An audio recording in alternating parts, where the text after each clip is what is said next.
Welcome to episode 351 of the Deflators podcast. My name's John, and I am joined by Ryan over there. Hey, everybody, here at the Deflators podcast, we like to talk about games we've recently picked up, games we're currently playing, and we HM3 all the way to the top in this week's Inflation Deflation Challenge.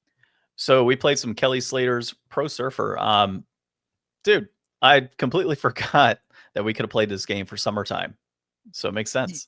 Yeah, this was very refreshing, definitely given those beachy vibes that you want for the summer. But besides that, we got two articles in the lineup. First up, Ubisoft hits a gnarly wave and goes over the falls with its wild statement. Next up, King makes a bottom turn, accelerating into a bleak future in the impact zone. We got no winners here today, John. No, we're the winners. We got to play some Kelly Slater's Pro Surfer, right? That's right. We'll wrap it all up with that True. Inflation Deflation. Tell them where we can find us. You can find us on the gamedeflators.com, our currently up-to-date website, I think. You can also find us on social media at Game Deflators on X, at The Game Deflators on Instagram, Facebook, Threads, and Blue Sky. So give us a follow, give us a like on there. You can also find us on YouTube. Hit the little bell so you know when we're on. You can see all of our crappy video gameplay as well as older episodes and shorts and podcast. We're a podcast. We're on podcast applications. You might be listening to us right now. Give us a like, give us a subscribe, and leave a comment. Definitely appreciate it. And Will, I have been seeing your comments on Spotify. Thanks. So pickups. First pickup for me, and really the only pickup, is I got the Titus deck, Final Fantasy Commander. So now, what made you go with Titus? It is the strongest one from what I know in terms of right out the box being able to play with it. And out of all the characters, he's the one I was more familiar with. I do like the color scheme of green, white, and blue. So there's ways for me to upgrade based on the fact that I currently have a high-powered green and blue deck for Commander. And yeah, and it's counter-based. So it's like super cool. I have a lot of artifacts already that allow me to double up on stuff. So this deck, I did get to play with it the other day. I'll just go right into my currently playing, I guess. Well, no, one other thing. So I got this promo card as part of my currently playing. So I went out to, it was Final Fantasy Commander Party. And so they had this event where you get in your pod, and you remember the Dungeons and Dragons, like who has the initiative thing that we had a while back when you were here? Yeah. So it was kind of similar to that, but it was Final Fantasy, and you had 5 quests that you needed to accomplish to win. And so one of them was like, you have to create a human token. Everybody can create this human token at any point for 2 colorless. And you had to be able to attack and deal damage. I'd finish up 1 quest. If you had 4 creatures on the field, that was the second quest. For 6 lands, another quest. If you dealt damage with your token, that was another quest. And so you had to hit these 5 quests, and then you would win based on that. Or, of course, if you won the entire match or entire pod, you would also win in that respect. When you finished a quest, you got to roll a d6, which would give you a special thing like you could draw a card, you could scry a card, you could create a token, you could get like a food token and add 2 counters to creatures, like 6 things, obviously, because it's a d6. Okay. And so that's what we did. But we got that promo. So I went with Rob to a shop out in Gilbert, one that I'm not going to call him out because I wouldn't go there again. I didn't get a good vibe from like the players, especially the ones that we were at the table with. I wonder if that's the one I'm thinking of. I'll ask you after. Yeah, ask me after. But yeah, so I wouldn't go there again, just based on that. And Rob and I, when we both left, were like, is it just me, or like those guys kind of dicks? Like, it's like they were just getting real sweaty about it. Yeah, and like they weren't really, I wouldn't say they were dicks. It was just more so they were very much in the rules, like everything. So like Rob at one point had it, and we're playing casually. Like there's no money on the line, there's no winning, and like we're just playing casually of the format to just have some fun. And everybody got their promo. So it's not like you're fighting for a promo. You get one for just joining. And so Rob had his graveyard face down, for example. And the guy's like, hey, so just so you know, in tournament play, your graveyard needs to be face up. It's public domain.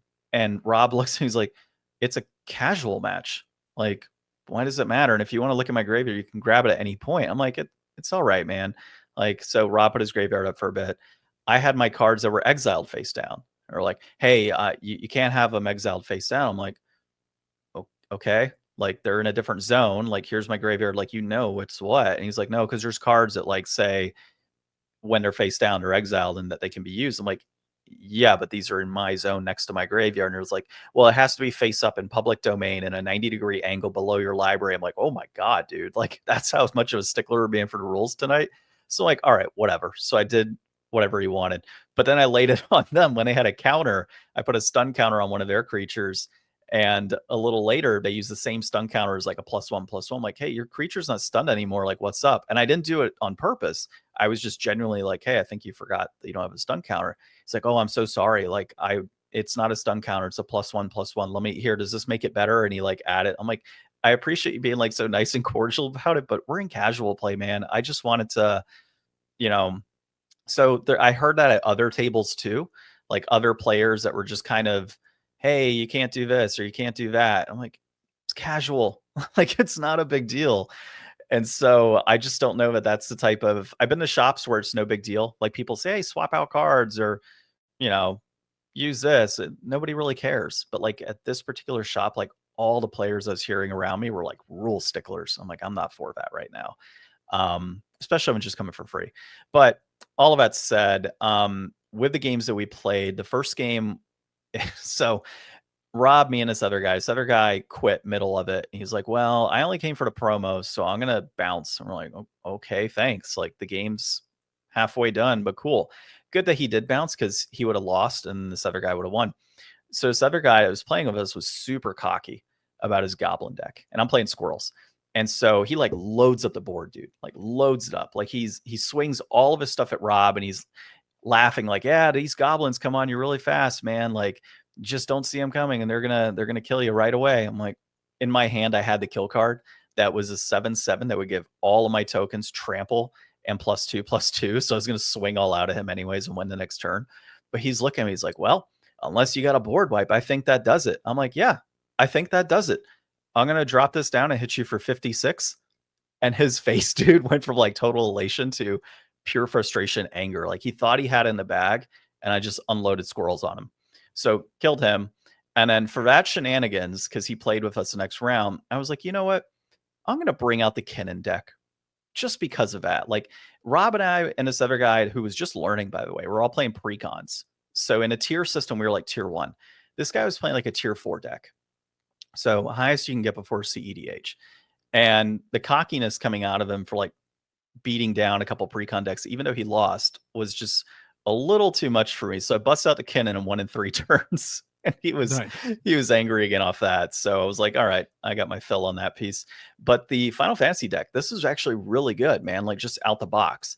So Titus, of course, creates +1, or no, he doesn't create, but he moves +1/+1 tokens around. And then if you attack with a creature that has tokens or counters, then you can add another one. And then he allows you to like move a token or a counter from one creature to the other every battle or every combat phase.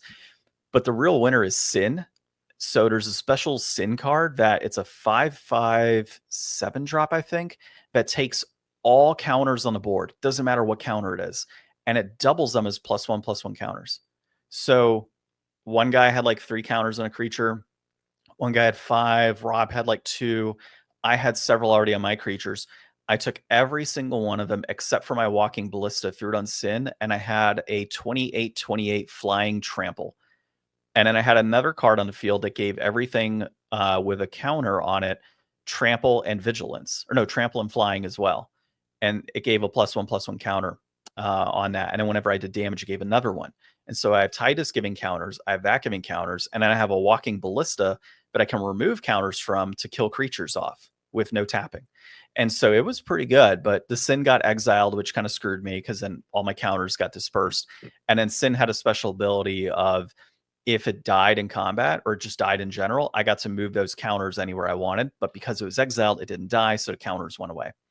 So that's what happened with that one. But it was really cool. I ended up losing that match, but it was a lot of fun playing with that deck. So I would say next time casual play, just hanging out friends, definitely going to play that deck again, and I would recommend it to people.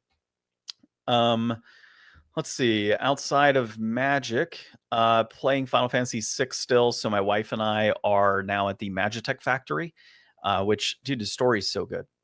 You haven't played 6, have you?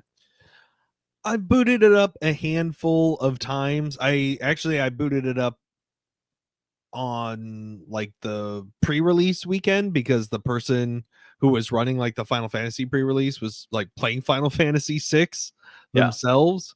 And so I was like, oh, I should give that a shot. And I made it to like the castle after like the very intro part, and I just kind of never picked it back up again after trying it.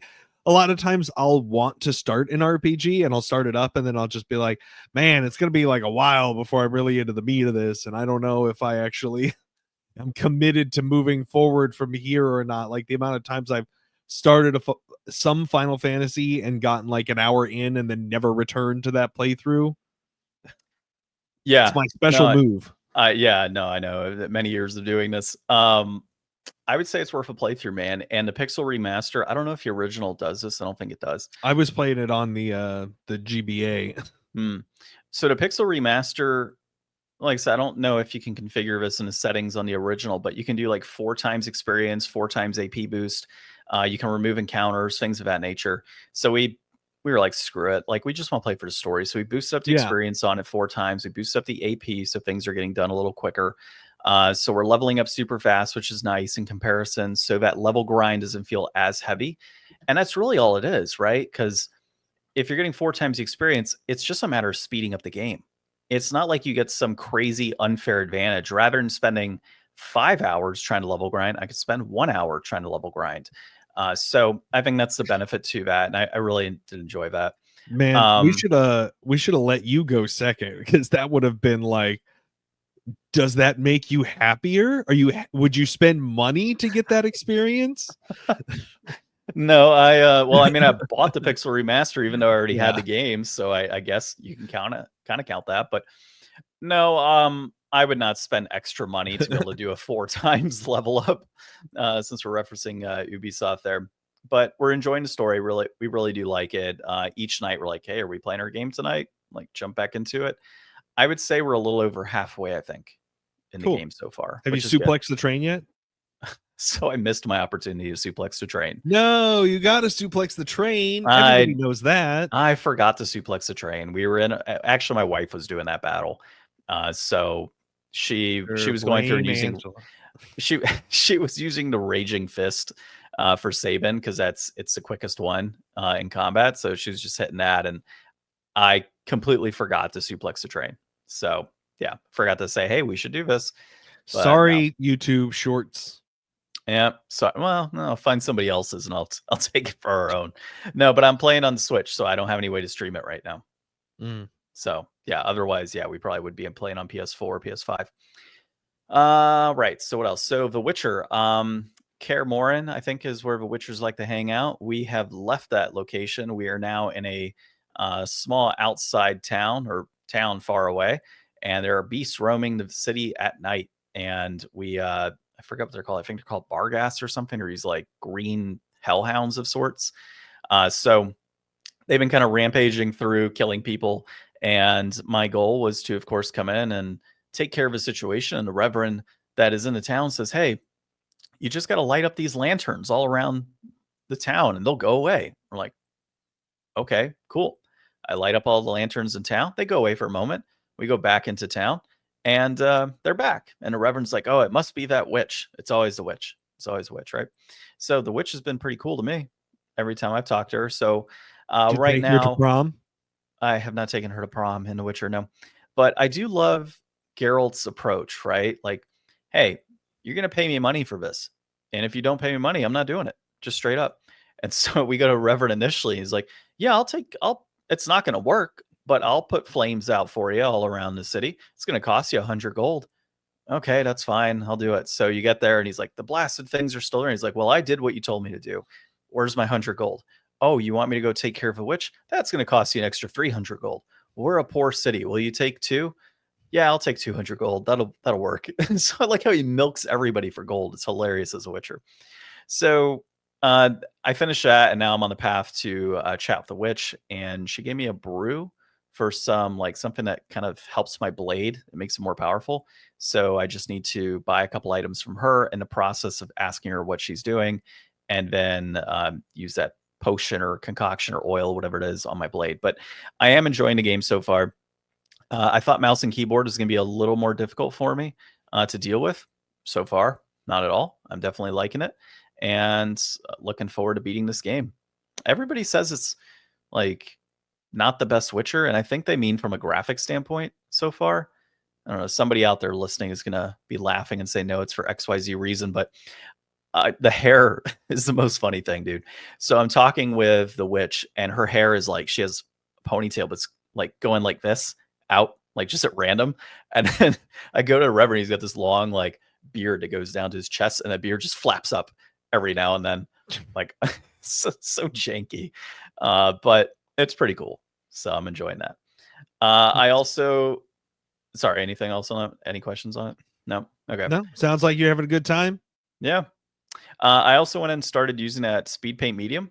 So I painted a Nikoloth. I can't really get it focused, but it looks pretty good from what I can see. Yeah. And then I used a contrast paint on the base. That worked out pretty well. I also painted an Umber Hulk. Again, blurry, just given where it is. But that one turned out pretty good. So this one I did like the speed paint medium on the top, and then I hit it with a contrast afterwards, and it just, I don't know, gave it all these really cool dark areas and textures, which is nice. And then the other one I did, which I really liked, was a Banderhob. Nice. Look at that guy. Look at his little teeth. You see those eyes, dude? Yeah. Like I perfectly streaked those eyes over. It was nice. And then the back is really nice. I like how this turned out. You like that butt? Yeah, look at that butt. He's got two butts. He's got a back butt and a regular butt. Nice. Double butt. Double butt. Yeah, so they both turned out good, man. And yeah, the teeth look great. Good. You're getting so good at that, man. Yeah, I appreciate it. Like it's, a lot of different things. Like I was playing around that medium. Like I had to find a perfect ratio. So it's essentially like one drop. I found like the perfect ratio for what I like is 1 drop of actual paint to 2 drops of the speed paint medium. Mix it up really well, put it on loosely, and then fill in all those gaps. And dude, it dries up so quick and so nicely. Like this this blade, for example, I was able to give it like this old stone type of look on it with the copper. I hate that it's like blurred out, but yeah, like it came out really well. And then same thing with, the belly here. I was able to transition. This red is like, there's no black or Nuln Oil on that red, man. That's just straight up nice red speed paint with a red wash, and that was it. So yeah, it's all looking pretty good. And then last thing, speaking of D&D, just a session recap from Sunday for those that are following along. So after you guys defeated that Alip and your character died and was risen back up, I enjoyed that way too much. I know you were like, how the hell did that happen? But yeah, instant death from that creature, which is fantastic. Your character was compelled to go into the Biblioplex restricted section. You had a sense that the truth was near, and you were told by the Auric that there's deep, dark secrets in Strixhaven that you're not aware of right now. And maybe this Alip will change your mind. Well, the Alip instilled in you information about a professor that killed students on campus and supported the big villain that you are after right now. And so, of course, you're compelled to go into a restricted section. You find a book which opens up straight to that professor. Who would have thought that that would happen? DM above, right? Kind of making it happen, right? So it talks about this Professor Vex, who was a necromancer, taught necromancy and death. And he's a disgraced professor who resigned from the university at one point. And it was told that he resigned after he was hosting some experiments and several students disappeared during that period of time. It's not sure where he is, if he is dead or what happened. Obviously, that he's deceased because of the Alip situation. But that's what happened there. And at that point, you felt the sense of a memory orb behind you. So you learned about this professor, and then you find this memory orb, which then tells you, hey, with 5 professors in a circle discussing Project Cimmerian, which was approved by these professors, and they didn't realize how far Vex would in fact go. And they talked about several students having died in the process, and that a student was supporting him, or a student that he supported as well, was behind some evil that was occurring, and that it was a little too late to do anything, and that they were all accountable in some respect for it, but they would bury the secret with Strixhaven so that knowledge could not be found, or truth could not be found by the university. And so or I guess the university was one behind it, right? 'Cause it's 5 big professors. So that orb breaks, turns into smoke, but it does lead you guys into an illusory wall where you get behind there after moving a large metal bookshelf and opens up to a puzzle, which, hey, look, a puzzle. Who would have thought a D&D puzzle would exist behind a wall? Where you guys were able to see different emotions of students. And the emotions, I think, were hope, grief, anger, fear, and curiosity were the emotions that you found. And each time you got one of those wrong, you were getting the sense of, a flashback essentially of a memory from that student, what was happening. So in curiosity, for example, we might have had a student who was curious about a large monster and got injured, or we had somebody who died, or not died, but like had a broken heart, and that was grief. And so you're able to see their pain in this vision. So after we all solved that, we had an orb pop out from a pedestal that was there. And you guys looked at that orb. Sorry, I'm watching my toddler here who's still trying to get to sleep, apparently. Sorry, give me 1 second so I can put some music for him on the baby monitor. Do it, John. Play those soft melodies. Every time I put music for him, he yells and he's like, "No, turn it off." But I can already see he's like trying to settle down with it. He's only been up there for like 20 minutes, so it takes him to go to sleep. Mm-hmm. But yeah, so you guys saw the memory orb, and in that memory orb, you saw a group of students who had those exact emblems on their chest of grief, hope, fear, curiosity, etc. And one of those students in the middle was a bullywog who was showing the emotion of rage. And we had another student called Thalia who had grief. She unleashed a spell on the bullywog. It reflected, hit her. She died instantly from that. The bullywog smirks. Professor Vex is in the background, and he's writing down some notes. Students are in tears in the background, screaming. Cuts there. Smoky orb disappears, and you all are in a state of like, what the hell just happened? I hit all of you with a psychic blast from being able to see that vision. So psychic overload as to what happened. Your character fell down again, which is fantastic.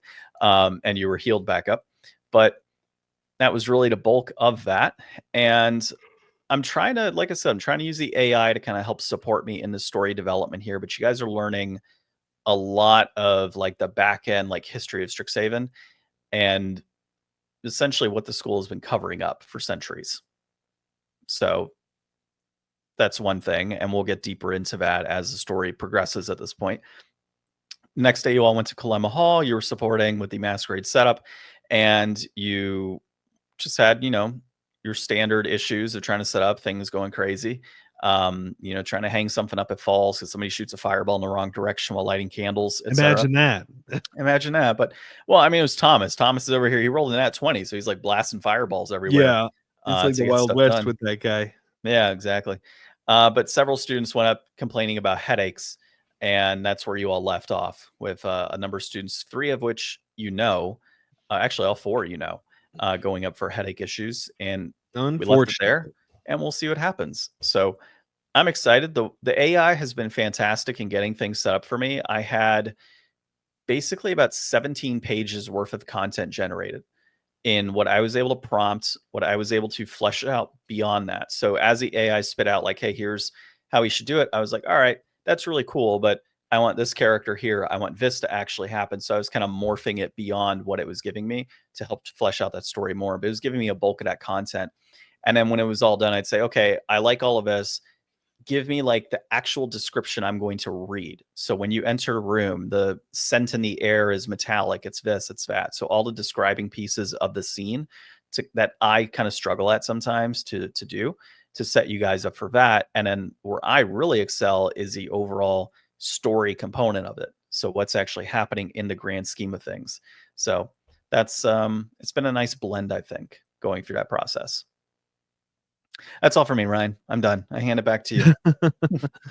So I don't really have anything to show off this week. I will in the coming weeks, though. I've got a few different things on order. Got a chair.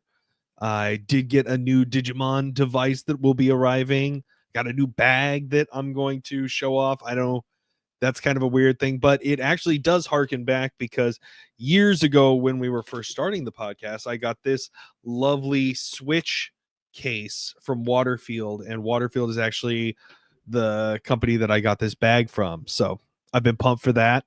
And then I've got my D&D mat, or not D&D, Magic mat should be arriving, so that I've got a nice table mat to go with my milk carton that I had gotten a while ago. And I'm actually getting pretty pumped for Edge of Eternities next week. That seems like it's going to be pretty fun set. It's going to have some cool stuff going on. So I'm pretty excited to go to pre-release, show off my fun new things, and hopefully have a really good time. Yeah, I'm hoping I get a job offer soon so I can go to pre-release and enjoy those Yeah. cards. I really want to buy a booster box of that. What kind of chair are you getting? Like a ergonomic, like computer chair or what? Yeah. Yeah. It's just one that I found on like a Tom's Guide and I got on Amazon. Pretty good deal. Looks Nice. nice. Sure, it'll Which be fine. what brand was it? I don't know. Bree ordered it on her Amazon because she's the one that has the Prime membership. Oh, okay. Gotcha. Yeah, I have my wife's Amazon logged in on my phone, so I'm always ordering on there usually. So my I list might actually have it on the computer here because I do, because I watch Amazon Prime yeah, it would be videos on on there. here. I was looking at The computer chairs a while back, but I ended up getting the one I have now for free. Yeah, From this friends, is so Proto Arc. Proto Arc. I don't think I've seen that one before. Here, It's nice. It's cool. It's got like a fade from like green to black, and I don't know. I like it. It looks good. Oh yeah, that looks pretty cool. Actually, I'm looking at that exact one, the green mesh one.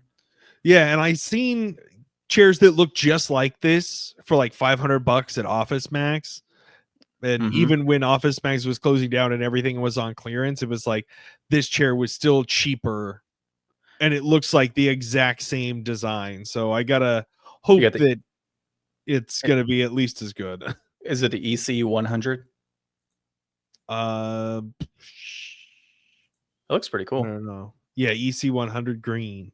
Nice. Yeah.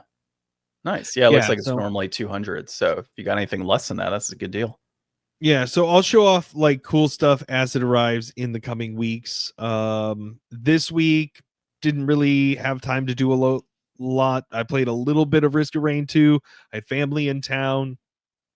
We started watching some anime. We haven't watched too much anime in a while. We've been watching the show Witch Watch, and started City the Animation, which is gorgeous.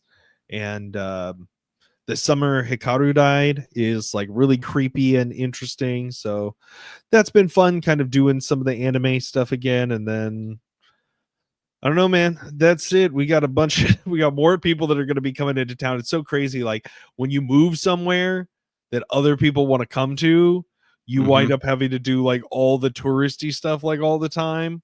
So it's like, it just feels like a never ending like rotation, like through our house and then going to Pike's Place and stuff like that. So I had a dream last night. Yeah, actually it reminds me of like Scottsdale. Whenever somebody comes to, let's go to Old Town, I'm like, oh my god, yeah, it's like 40 miles from me. Like, okay, let's go to Old Town or let's do this.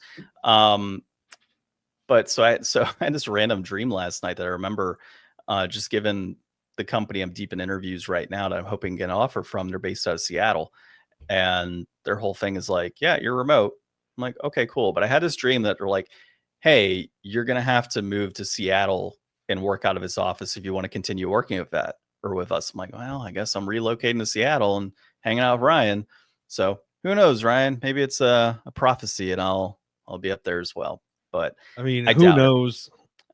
Yeah, dude, it's like all the companies that I've interviewed with that I've had anything extensive or feel really good about are Seattle-based companies so far. So I don't plan to move at any point, but you never know, man. If they're like, if it's good money and they're like, hey, you got to relocate, It I would better hate. be really good money. Yeah, exactly. Better be really good money to move, especially for my wife because she doesn't really Oh my god, want to move to that area. What bottle? I don't get it. no, this cat is just like causing a chaos, jumping all over the place. That's why I don't have a cat anymore. Mm-hmm. Now I just have dogs that annoy me. One Piece, where are you at? So I am in Kuma territory now. I'm watching the Kuma background. How you liking that? So far, so sad. Oh, so I hold can't on. imagine it gets any better. Then I think you would have been to my jaw drop moment. With Saint Saturn. Yes. Yeah. That was my moment where Bonnie does her thing with him. Mm-hmm. Yeah. That was when he basically turns into a giant thing. That's where I was Yeah. like, "What?" Like, it was crazy. Okay. It Yeah. wasn't his draw drop for me. Like at first I was like, was he talking about where like Luffy finally like nails Kizaru, or like No, it what was was the moment? And then I saw the Saturn and I was like, maybe this is it. I figured we would talk about it today. yeah, that for me was it because I just didn't expect that. Yeah, In that they were gonna be actually powerful and not just like influential.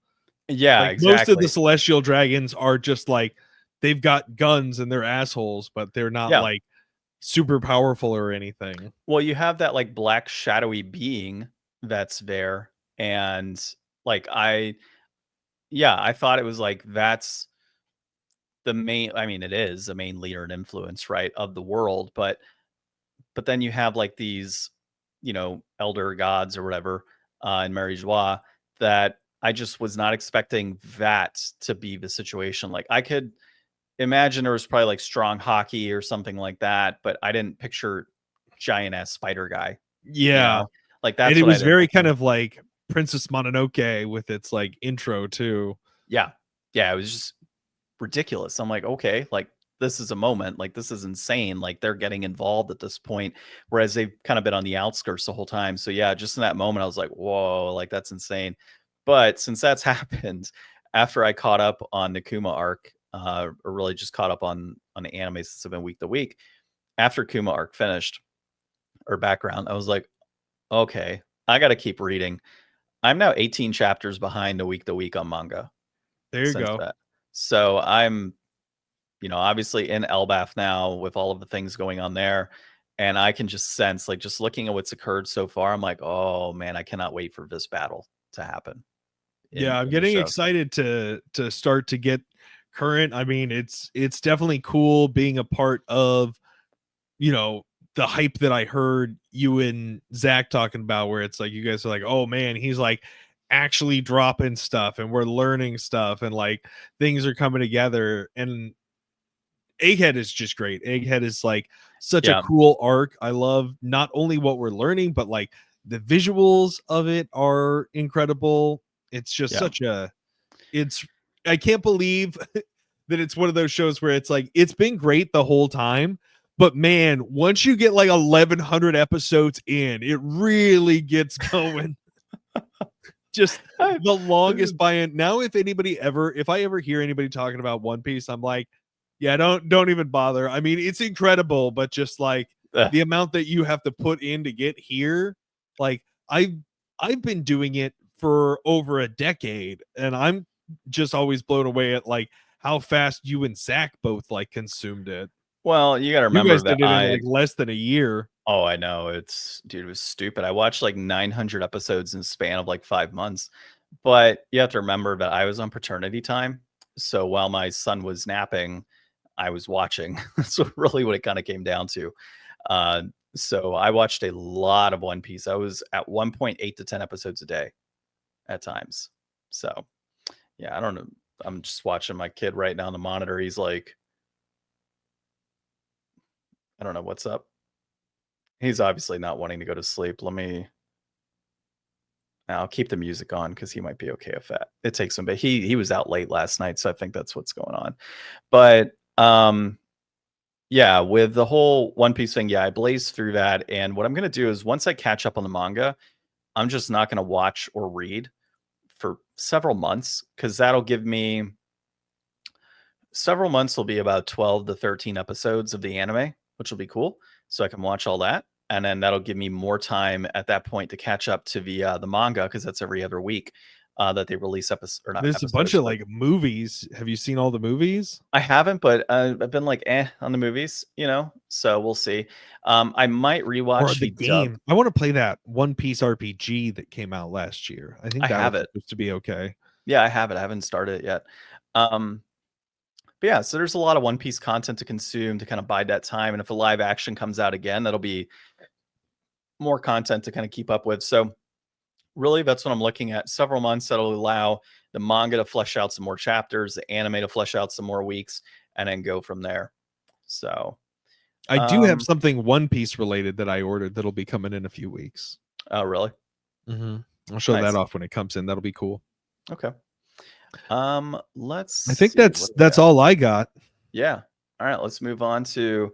Might have to speed through this because I got a toddler standing in a bed right now, and he's good. He thinks there's monsters in the room, so he doesn't get off his bed. That's his. Yeah, dude. People are gonna hate me when I say this, but he was refusing. Like, this is his nap time, right? Like he will more than likely, after we're done this episode, be knocked out. He's not crying. He's just like talking and babbling right now. But he went to lay on the floor. I'm like, hey, you got to go to bed. Come on. And he's like, no, I want to just lay on the floor. I'm like, well, I'm going to leave the room. And if you don't go to bed, the monsters are going to get you. And he's like, okay. And he gets up and he goes into his bed. And I was like, yeah, you're not going to think twice about that one now, are you? So yeah, people hate me for saying threat that. Of monsters. The threat of monsters. Dude, every night he's like, hey, Dad, are the monsters like under the bed? Are the monsters in the closet? Is there a monster there? I'm like, no, there's no monsters. But he still believes there's monsters. There's monsters when I say there are monsters. Yeah, there's no monsters right now, but only when I say they're going to come out. So, yeah, he's. Listen, I got the monsters at Santa on speed dial. You'll do as you're told. and Krampus as well. He's also on speed dial. So, all right, cool. Let's go in the first article here. So, Ubisoft has said that microtransactions make games more fun. This comes from Etenix. Some idiot. No, he copied like an actual article that came out. So basically, Ubisoft had their financial report to the market recently, and their whole thing was, hey, microtransactions are fantastic. They generate a lot of dollars for us, and people like them because they can progress through games much faster and get lots of cool content that they wouldn't get with the unfinished game to begin with. Yeah, for the record, that guy who said that, the one from Ubisoft, is the one who was the idiot, not the fantastic Solomon Thompson. He's fine. So, I mean, here's my big takeaway from this, all right? They also mentioned they have a team that analyzes all of their microtransactions to ensure that they are not overstepping their bounds on like what is deemed like not good in market. They're asleep at the helm. I'm like, the fact that you have a team dedicated to microtransactions to let you know if you're overstepping on microtransactions probably tells you how bad microtransactions are for the market. And they're entirely being funded by those microtransactions. Like, yeah. If you cut out some of that overhead, maybe, and I don't know. Is that a segue into our next one? No, I'm just kidding. Yeah, no, I'm not advocating for more layoffs, but like maybe the microtransaction team doesn't have to be as like doing that. Yeah, I mean, I see what they're doing, and it's a problem that they made that they're selling you the solution. Like, yeah, the only reason that people get excited about like alternative costumes and like, you know, EXP boosts and stuff is because they freaking made the game need 4 times as much experience to get to those levels, and they cut out all the unlockable content that used to just be packaged into a game. Like, they've made games unreasonable so that they can sell you these solutions back, and now they're calling that engagement. So basically they've done the work to prove that games are more fun if you don't fuck with them. Yeah, pretty much. Yeah, I mean, like, the whole concept of microtransactions, for a while there, I was like, you know what? They're not terrible if other people are paying for it because it's a choice, right? Like, as long as I don't need it to progress in a game or make myself better, I'm all for cosmetic microtransactions, right? Anything that's going to assist a company in keeping, you know, more revenue pumping through, allowing people to stay hired. Good, not just like a color redo. Yeah, which is pretty much every Ubisoft game. So like, as long as those microtransactions are generating the revenue so it can keep people employed and keep game costs down, I'm not too worried about it, right? If it's cosmetic based. But when your whole concept of like market is microtransaction heavy and you essentially ruin games, like I was reading some comments of a guy that says, I don't think Ubisoft has had a game in the last 10 years that isn't littered with microtransactions. It's one thing to have a game fully fleshed out and have the ability to enter a store and buy microtransactions. It's another thing to have a game fleshed out or not fleshed out, halfway done, and a necessity to be able to use microtransactions to proceed through it faster and get things done at a different pace. So Yeah. Square Enix did it right by having, the XP boost integrated in with the Pixel remaster and not requiring like anything microtransaction wise into that game. I know it should have been like, here's the base game remastered for $40, and then for $2 you can buy the EXP speed, and then for $2 more you can buy the AP booster. Yeah, Like, they right. really screwed it up. You should have been able to get like a cloud, pixel version that you could change your main character over to for $10. Yeah. That would be kind of brutal. But yeah, I'm happy Imagine if Ubisoft remade every game. What an amazing world we would live in. Oh my god, dude. That would be the worst thing ever for gaming. I think people would just stop gaming at that point. Be like, hey, that Final Fantasy game looks an awful lot like that Assassin's Creed and that Prince of Persia game that came out. Mario Wonder, but all the badges are 50 cents. Oh man. Yeah. Oh, you want to unlock that level? That's gonna cost another $1. Or Dude, 3 hours of real world waiting. Can you imagine Super Mario World? Well, hey, there's a Star World that you can get to get all these warp pipes, but it's going to cost you $15 more to do it. Yep. Yep, I can see that. Your princess is in another castle. It's going to cost $5 to get there. Right. All right. All right, let's go into our next piece here. This is your article, so take it away. All right. So King staff laid off by Microsoft, set to be replaced by AI tools they help train, report suggests. This is by Jack Coleman at The Gamer. So yeah, this is not a good look, especially with all the recent, Xbox news. They've had a bunch of layoffs, and this is just kind of leaning even faster into that future that everybody's worried about, where AI is going to take everybody's fucking jobs. And it's, not started here, but it's picking up momentum here, where this team at King, they made these AI tools to do what everybody in the industry has been, saying and hoping for, kind of silver lining this whole thing, where it's like, oh, but it'll just make tools that'll help make people's jobs better and easier and faster. It's like, okay, well, these Candy Crush people, they need to appease the masses and make like 100,000 levels a month so these people can keep crushing these cookies and stuff. And so they made AI tools so that they could do that more efficiently, better, more production. Keep this gravy train rolling, keep those CEOs happy and those, shareholders making money. And well, you know what's even more profitable? Laying all those people off who made those tools and then just letting those tools run on auto and just like, screw it, just print money, keep all the prices the same, but profits will go up because we don't have to worry about these 200 people that help build this whole machine that we make money on, and we own everything and fuck everyone.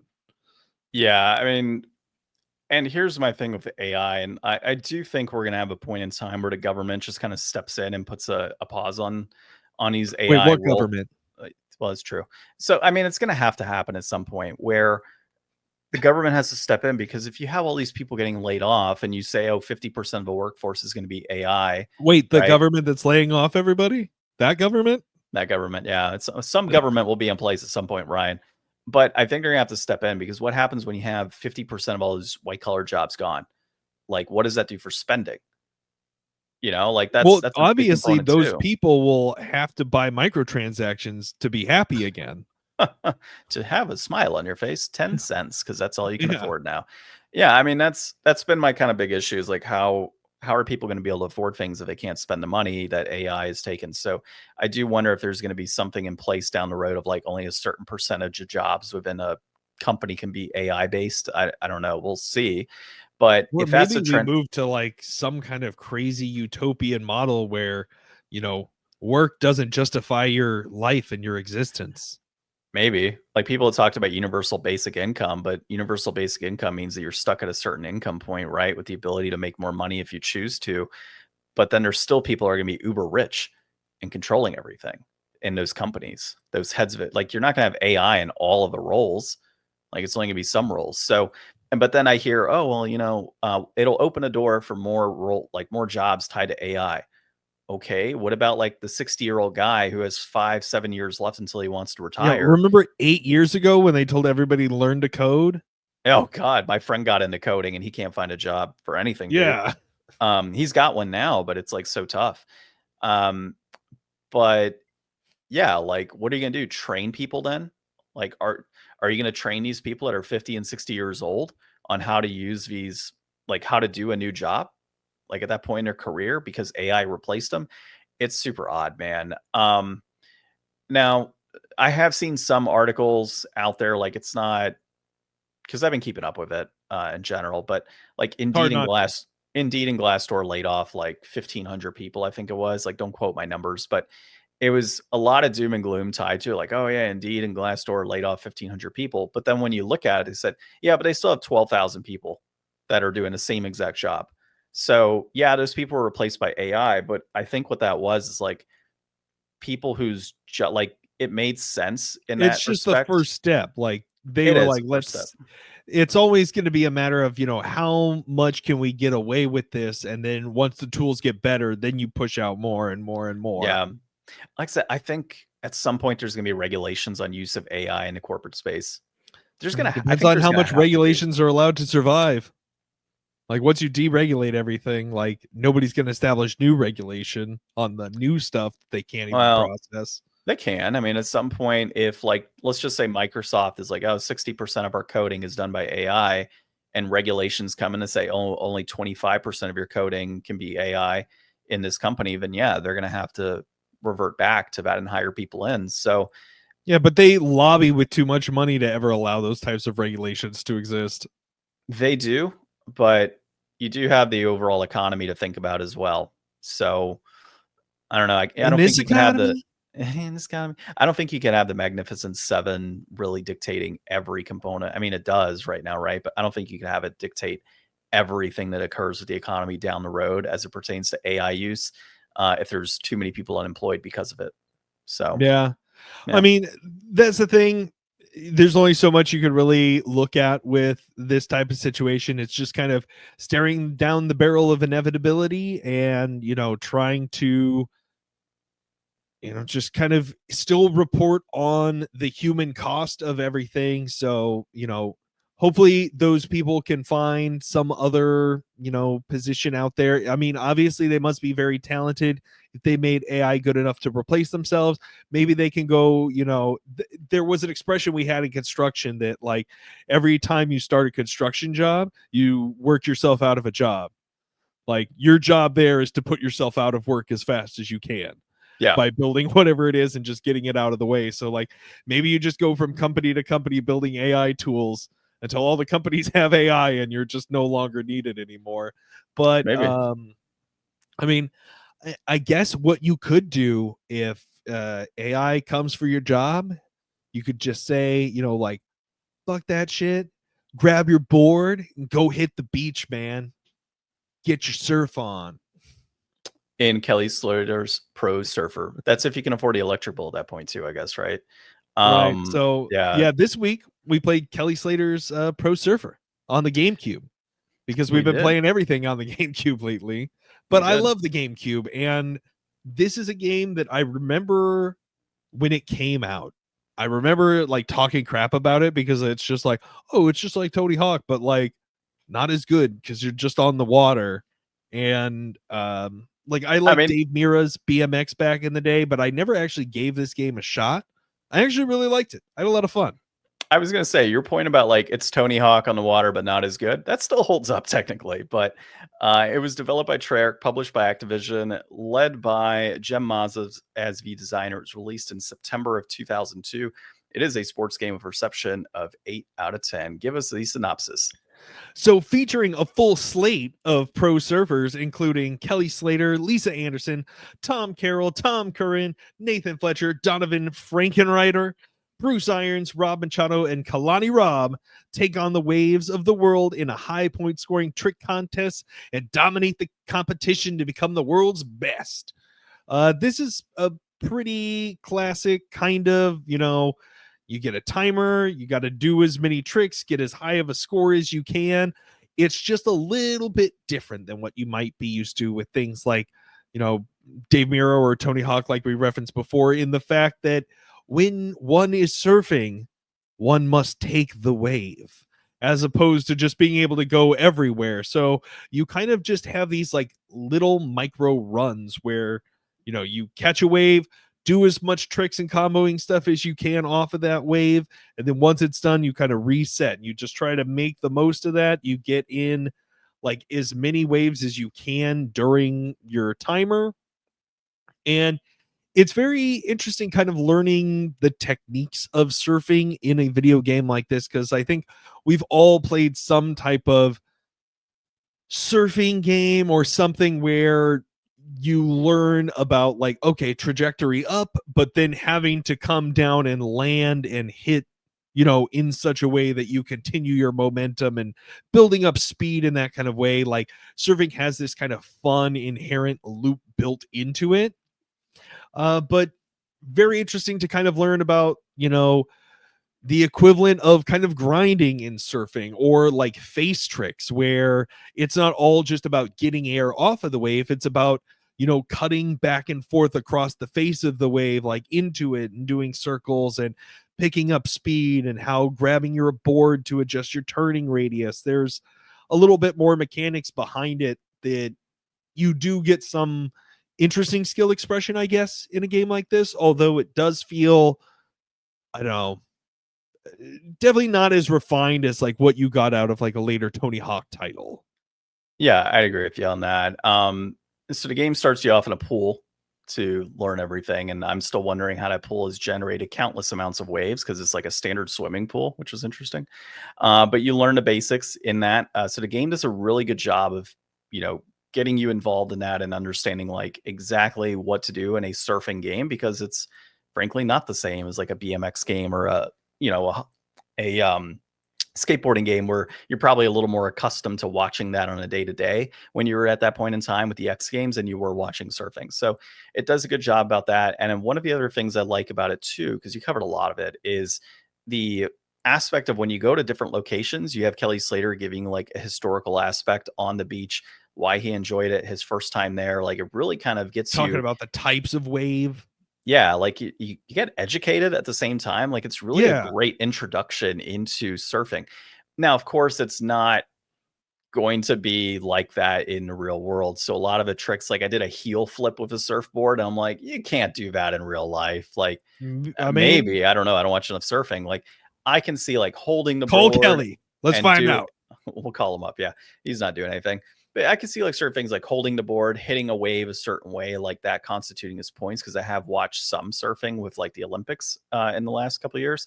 Um, but like a heel flip and grabbing the board, like that's a heavy ass board, man. People are carrying it with two arms. You're not just flipping that thing with just your heel and grabbing it Yeah. with one hand. Like some of it's unrealistic, but you kind of have to It do kind of that for reminds it. me of like being a kid and like jumping into the pool and like calling out like a trick as you're jumping in the pool. Like Yeah. these are just dudes having fun in the water, making it up as they go. And Yeah. then they So like sportified it at some point. exactly. But it was fluid, right? The controls seemed to Mhm. work. I didn't have any issue with that. The tricks were pretty seamless. The concept of it made sense. It was very smooth process on like I picked it up and I was able to play right away. So The I felt really good about that. Yeah, and the vibes were immaculate. Like I do really put emphasis on like all of those transitions, like especially kind of like the intro video was like pretty long too, like Yeah. waiting for the start screen to come up. But it really did kind of, I don't know, there was an era kind of like in the 90s 2000s where I feel like this type of like extreme sport and like the X Games and like, man, It this was takes a me back to like Rocket Power it was a on PS2 era. Nickelodeon. It was PS2 Yeah. era. Like I had like Jeremy McGrath's like Motobike 2000 or something like that early 2000s era. There's a lot of those like extreme, you know, type of sport games that are out there, and they're actually pretty good. Like they're not terrible. I also remember like monster truck games were big back then too. Mhm. Like both on Yeah, and they all PC kind of is share in that same kind of DNA of yeah. like, you know, not a sports game, but something a little bit, you know, different, but like very kind of niche, but all having that same kind of like attitude of the era. So every time I play one or see one of these kind of games, it always kind of brings me over to like that whole thing in general, just kind of that like rebellion, kind of like grunge, and like you see all the same kind of like branding logos for like, you know, sportswear or whatever. Yeah, I agree. Overall, pretty good game, right? It's not Tony Hawk, so like don't think you're going to get into this, and if you're a really big Tony Hawk fan, that you're going to absolutely love this. I think it does have its niche. Tony Hawk is an unlockable character. Oh, I didn't even realize that. That's pretty cool. Yeah, I only put like the real ones, but yeah, you can actually unlock Tony Hawk, Travis Pastrana, Tiki God, and Surf Freak. Nice. I think Tiki God is in some of the Pro Skater games too, if I remember. I'm not sure. Yeah. So overall, not a bad game, but don't go into it thinking, hey, Tony Hawk is, you know, it's Tony Hawk on waves. It's definitely not the same. Tony Hawk on ice. Liquid ice. Liquid ice. That's just water. Okay. All right. Brass tacks. So complete in box 915. It peaked at 1188 December of 2023. It's trending down. A loose price is 855. That peaked at 991 in February of 2024. That's going up. I think overall this is deflated. I think if you've got $10 or you see it for $10, it's worth it.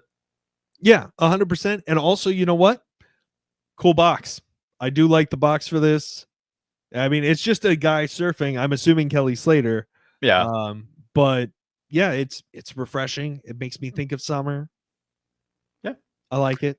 It's good stuff. $10, you couldn't go wrong.